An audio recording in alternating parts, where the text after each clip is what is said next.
সংখ্যার আধিক্য, সংখ্যার বিপুলতাকে বুঝাবার জন্য এখানে আল্লাহ তাআলা বলছেন আলফুন। তার মানে হচ্ছে হাজার হাজার বছর ধরে, হাজার হাজার মাস ধরে মানবতার যে কল্যাণ হয় নাই, রমজান মাসে একটা রাত আছে, ওই রাত্রে মানবতার সেই কল্যাণ হয়েছে।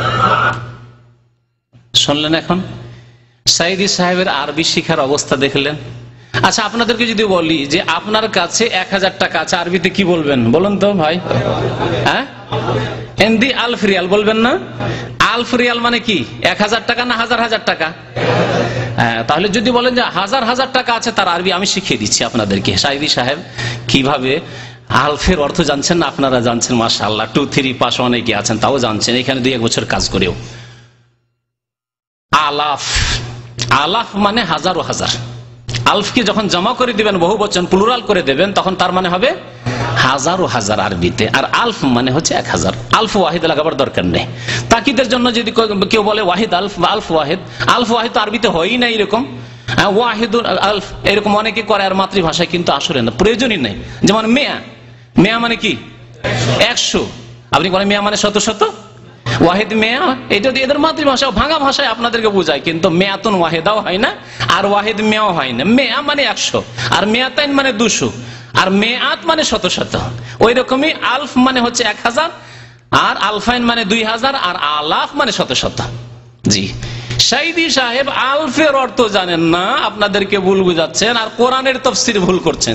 লাইলাতুল কদরে খায়রুম মিন আলফি শাহর, কদরের রাত উত্তম 1000 মাস অপেক্ষা। আল্লাহ কি বলছেন? 1000 মাস অপেক্ষা। কোথায় আছে হাজার হাজার মাস অপেক্ষা? অপেক্ষা 1000 মাস অপেক্ষা লাইলাতুল কদর উত্তম কথা বলা হয়েছে। 1000 মাসের চাইতে বেশি বলা হয়েছে, যথেষ্ট। যে 1000 মাস শুধু নয়, তার সমান করি না, 1000 মাসের চাইতেও বেশি বরকতময় হচ্ছে এই রাত। কিন্তু এই ব্যাখ্যা করা যে আলফ মানে হচ্ছে হাজার হাজার, এই ব্যাখ্যা কোনো ডিকশনারিতেও নেই। সাইদি সাহেবের এই ওয়াজ মাহফিলের বক্তব্য ছাড়া কোন ডিকশনারিতে খুঁজে পাবেন না যে আলফ মানে হচ্ছে হাজার হাজার। আর তারপরে আপনার 3 কে কি বলেন? হ্যাঁ, সাদি আছে না তাদি আছে? সাদি আছে। সাইদি সাহেব সেটাও জানা, বলছে তালা তাদা আলাফ, বললেন না? তালাতো আলাপ বলছেন। তালাতো আলাপ তো জাহেল মূর্খরা বলে। একজন আলেম কি করে তালাতা বলবে? সালাসা বলে, সা সা বলে, সার যে উচ্চারণ আছে মাখরাজ, সেইভাবে বলবে। কেমন করে তালাতা আলাপ বুঝাবেন আপনি? লেবারদের মতো, ক্লিনারদের মতো কথাবার্তা। তো কথা হচ্ছে যে এই হচ্ছে আরবির দৌড়। আর যদি এত বড় বড় কথা বলে তাহলে ভুল হবে। যতটা মানুষের শিক্ষাগত যোগ্যতা আছে ততটাই কথা বলা উচিত, তার বেশি কথা বলে স্বাভাবিক ভুল হবে। আর মওদুদী সাহেবের এটাই হয়েছে, বিএ পাস মানুষ, তিনি পাশ্চাত্য সভ্যতা সম্পর্কে ভালো জানতেন। তিনি ওইগুলি যদি লিখতেন আর তাদের বিরুদ্ধে লিখতেন, তাহলে ইসলামের বড়ই সেবা করতেন, আর করেছেন বেশ কিছু। কিন্তু যখনই ফতোয়া দেওয়া শুরু করলেন, যখন তাফসীর করা শুরু করলেন, যখন হাদিস সম্পর্কে মন্তব্য করা শুরু করেন, সহিহ বুখারীর হাদিসকে অস্বীকার করে দিলেন, দাজ্জালের হাদিসকে অস্বীকার করে দিলেন, মাহিদির হাদিসকে অস্বীকার করে দিলেন। ইব্রাহিম আলাইহিস সালামের যে এই ঘটনা রয়েছে, 3টি যে মানে আসল ঘটনার বিপরীত কথা বলার হাদিস রয়েছে, বুখারী শরীফ বলছে হতেই পারে না এই হাদিস, অথচ বুখারী শরীফ রয়েছে। অসংখ্য সহিহ সহিহ হাদিসে মওদুঈ সব অস্বীকার করলেন এই জন্য যে হাদিসের হওয়া জানেন না, হাদিসের উপরে বক্তব্য করা শুরু করলেন, লেখা শুরু করলেন। তাফসীরের তো জানেন না, তাফসীরের বড় বড় কথা লেখা শুরু করলেন। কিন্তু যখন তিনি পশ্চিমা সভ্যতার বিরুদ্ধে, ইউরোপ আমেরিকার সভ্যতা সম্পর্কে, অসারতা সম্পর্কে, বস্তুবাদ সম্পর্কে, পুঁজিবাদ সম্পর্কে তিনি লিখলেন, সেগুলি পড়েছিলেন আলিগড় ইউনিভার্সিটিতে, তিনি লিখতেন। সে সম্পর্কে আমি বললে হয়তো আমি দুর্বল হয়ে যাবো, কারণ আমি বলে যাই না। কিন্তু তিনি কোরআন হাদিস না জেনে যখন বেশি বেশি কথা লিখতে শুরু করেছেন, বড়ই ভুল করে গেছেন তিনি। তো এই হচ্ছে অবস্থা আমাদের সাইদি সাহেবের। ওয়াইয়াকুম মিনকুম আলফুন, তোমাদের যদি 1000 হয়, আল্লাহ কি বলছেন? না হাজার হাজার। ইয়াগলিবু আলফাইনে বিইজনিল্লাহ, আল্লাহর হুকুমে, আল্লাহর কুদরতে তোমরা কি হবে? 2000 কাফেরের উপর জয়ী হবে। এখানে 1000 না বলে যদি বলেন তোমরা যদি হাজার হাজার হও, সাইদি সাহেবের তরজমা যদি করি, তে আয়াতের তরজমা কি হবে? তোমরা যদি হাজার হাজার হও তাহলে 2000 কাফেরকে পারবে। তাহলে তো আমরাই দুর্বল। তাহলে বুঝতে পারলেন সাইদি সাহেবের তাফসীর? বড় মজার কথা। আমরা হাজার হাজার হব, তাহলে 2000 কাফেরকে পারবো। খুব সহজ ভাষায় বোঝাচ্ছি, এটা আয়াতের তাফসীর না। আমরা 1000 হইলে 2000 কাফের, একজন মুসলিম 200 কাফেরকে থামতে পারবে। জি, আল্লাহ পাক কোরআনে বলেছেন এই কথা। জি, যদি মহারানার টাকা আদায় করা না হয়, ভালো করে মাসালা জেনে নেন। মহারানার টাকা যদি স্বামী সামর্থ্য থাকতে স্ত্রীকে আদায় না করে, অথবা স্ত্রী তার স্বামীকে ব্যাপারটি ক্ষমা করে না দেয়, কিয়ামতের দিন আল্লাহর দরবারে জেনাকারের কাতারে দাঁড়াতে হবে। সাইদি সাহেব এখন মুফতি, ফেকার মাসলা ফতোয়া, এতক্ষণ হাদিসের কথা হলো। হাদিসের পণ্ডিত নন, সেই জন্য দেখলেন হাদিসে কি অবস্থা, এতিম। আর ফেকার দেখেন, ফেকারও পণ্ডিত নন, ফেকার মাসলা বয়ান করতে গিয়ে একেবারে জেনা করিয়ে দিলে অধিকাংশ মানুষকে। আজকে বাংলাদেশে অধিকাংশ লোকেরাই কিন্তু ধারে বিয়ে করে, 3 লাখ 4 লাখ টাকা কাবিন বাঁধে, মোহর বাঁধে, আর মোহর দেয় না, ধারে বিয়ে করে, আর ওরে অনেকেই দিতে পারে না, তাহলে সব লোকে জেনা করিয়ে ছেড়ে দিলেন, জেনার পাপে ডুবিয়ে দিয়ে, তাই না? শোনেন এখন ফেকার মাসলা শোনেন। হানাফি, শাফেঈ, মালিকি, হাম্বলি সমস্ত মাযহাবের ইত্তেফাক রয়েছে, বিবাহের জন্য শর্ত হচ্ছে যুবক যুবতী থাকা বা ছেলে মেয়ে দুটো থাকতে হবে, বিয়ের এটা শর্ত। যদি ছেলে আছে আর মেয়ে নেই, আর বিয়ে পড়ানো হবে? বিয়ে হবে না। মেয়ে আছে ছেলে নাই, তো বিয়ে হবে? কবুল করিয়ে দিলাম, এই মেয়ে তোমাকে গাছের সাথে কবুল করিয়ে দিলাম, বিয়ে হবে? তাহলে ছেলে লাগবে, মেয়ে লাগবে, দুটো শর্ত। আর কি লাগবে? আকদ লাগবে, মানে ইজাব এবং কবুল লাগবে। মেয়ের অভিভাবকের পক্ষ থেকে লাগবে প্রস্তাব যে আমার মেয়ের আমি বিয়ে দিতে প্রস্তুত, বা বিয়ে পড়িয়ে দেন, বা আমি দিয়ে দিলাম অমুক ছেলের সাথে বিয়ে। আর ছেলে কি করবে? কবুল করবে। বিয়ে কি হলো? হয়ে গেল, এর নাম বিয়ে। বাকি খুতবা সুন্নত, আর মোহর হচ্ছে ওয়াজিব। মোহর হচ্ছে ওয়াজিব, কিন্তু মোহরের ওপর বিয়ে নির্ভরশীল নয়। ছেলে আছে, মেয়ে আছে, আর ইজাব কবুল করিয়ে দিলেন, ফুকাহায়ে কেরামদের সর্বসম্মতিক্রমে বিয়ে হয়ে গেল, কোরআন হাদিসের আলোকে বিয়ে হয়ে গেল। শুনতে পেলেন? এই শুনেন ফিকহার মাসলা।